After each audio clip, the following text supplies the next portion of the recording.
በአብ በወልድና በመንፈስ ቅዱስ ስም አንድ አምላክ አሜን። ክርስቶስ ከሞት ተነስቷል። ሃሌሉያ። በክርስቶስ ውድ ወንድሞቼና እህቶቼ ሁላችሁንም በጌታችን በመድኃኒታችን በኢየሱስ ክርስቶስ በትንሣኤው ደስታ ሰላም እላችኋለሁ። እንኳን አደረሳችሁ አደረሰን። ፋሲካ የክርስትና እምነታችን ማዕከልና መሰረት ነው። ጨለማ፣ ሞትና ተስፋ መቁረጥ በትንሣኤ ብርሃን ድል ስለተደረገ ሐዋርያው ቅዱስ ጳውሎስ ክርስቶስ ካልተነሳ እምነታችሁ ከንቱ ነው በማለት ተናግሯል። አንደኛ ቆሮንቶስ ምዕራፍ 15 ቁጥር 17። ጌታችን መድኃኒታችን ኢየሱስ ክርስቶስ ሞትን አሸንፎ እንደተነሳ እናምናለን። በዚህ ምክንያት እምነታችን ሕያው ነው። የኢየሱስ ትንሣኤ ያለፈውን የታሪክ ክስተት የምናስብበት ብቻ ሳይሆን የተስፋ መልእክትና ደስታ ስለሆነ ዛሬ እኛም የምንደሰትበት እውነታ ነው።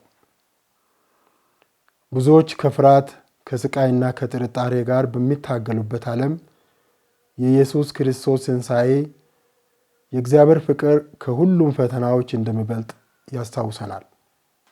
በመሆኑም ኢየሱስ ክርስቶስ ከመቃብር ጨለማ ወደ ብርሃን እንደወጣ እኛም ከኃጢአት ወደ ጸጋ፣ ከጥርጣሬ ወደ እምነት፣ ከፍርሃት ወደ ነፃነት ልንነሳ ተጠርተናል።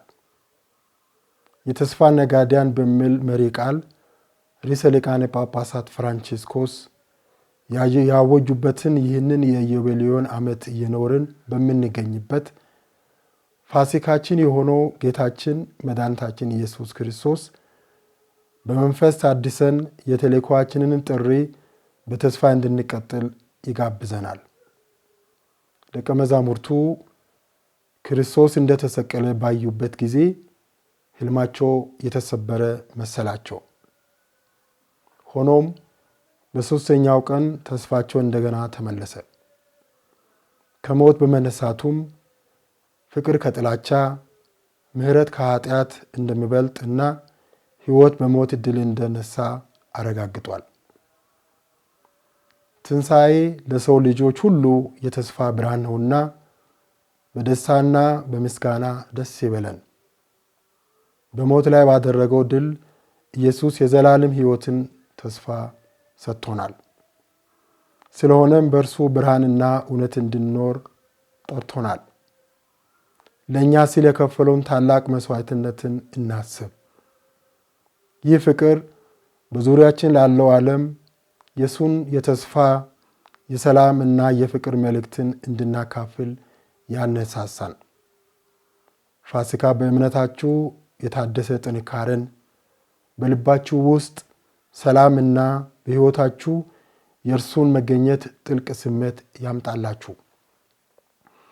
ለዓለማችን ለሀገራችን ሰላም በሚያሻበት ሁሉ ሰላምን ያውርድልን።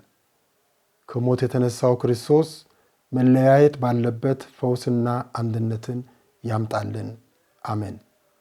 ለሁላችሁም መልካምና አስደሳች የትንሣኤ ወቅት እንዲሆንላችሁ እመኛለሁ።